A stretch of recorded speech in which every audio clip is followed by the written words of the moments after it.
Okay, today we're going to try to fix this light post that keeps shorting out every time I turn it on. So came in, dug up this wire.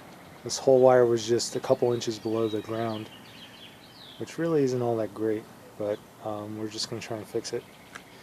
So I think what the problem is here is that something chewed on that wire.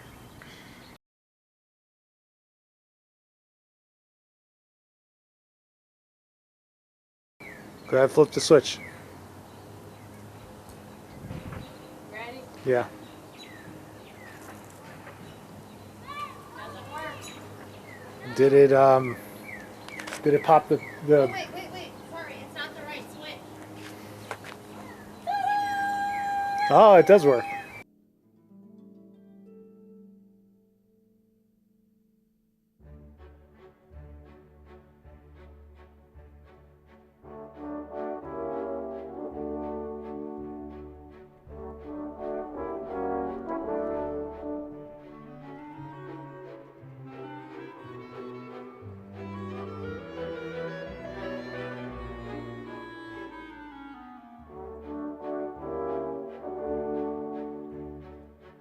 You're only gonna put in the one that's successful. I'm gonna go get my shoes.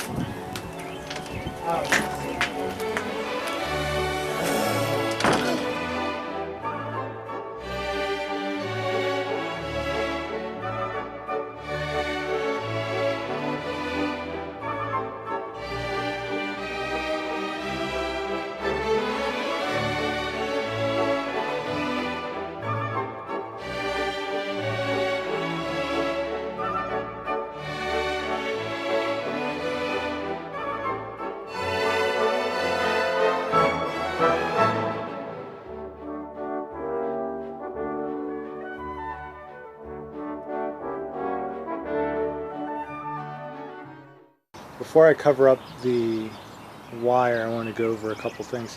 This used to be a high voltage wire, 120 volts, that came straight from the house. There was just a wire that came out of the house right there and went straight to the light post. I took that out, replaced it with an outlet here with a waterproof cover.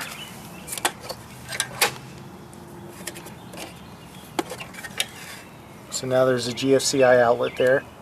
That has 120 volts. The voltage converter to go from 120 to 12 volts is here. Just plugs right into the GFCI that I installed. So this converts it to 12 volts. So now I've got low voltage wire that can just be kind of laid either 6 inches under the ground, or could even be just covered with mulch. Here's the concrete, which was a huge pain in the butt, but we did it. Over here to this side, and then everywhere I split it over here to go over here to this spotlight over here. Everywhere I split it, I used these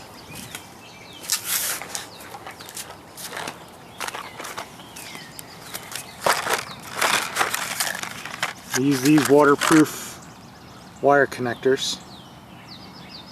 2 different sizes, a medium size and a small size, depending on how many wires I was connecting. Waterproof wire connectors. Then I wrapped it in electrical tape and then waterproof duct tape just to keep it really secure so it wouldn't move around. And then everywhere these the path lights connect, it has a cool little connector here. You don't have to split it or anything. It's got these little metal prongs there that just bite into the wire, and all you have to do is screw this down like so.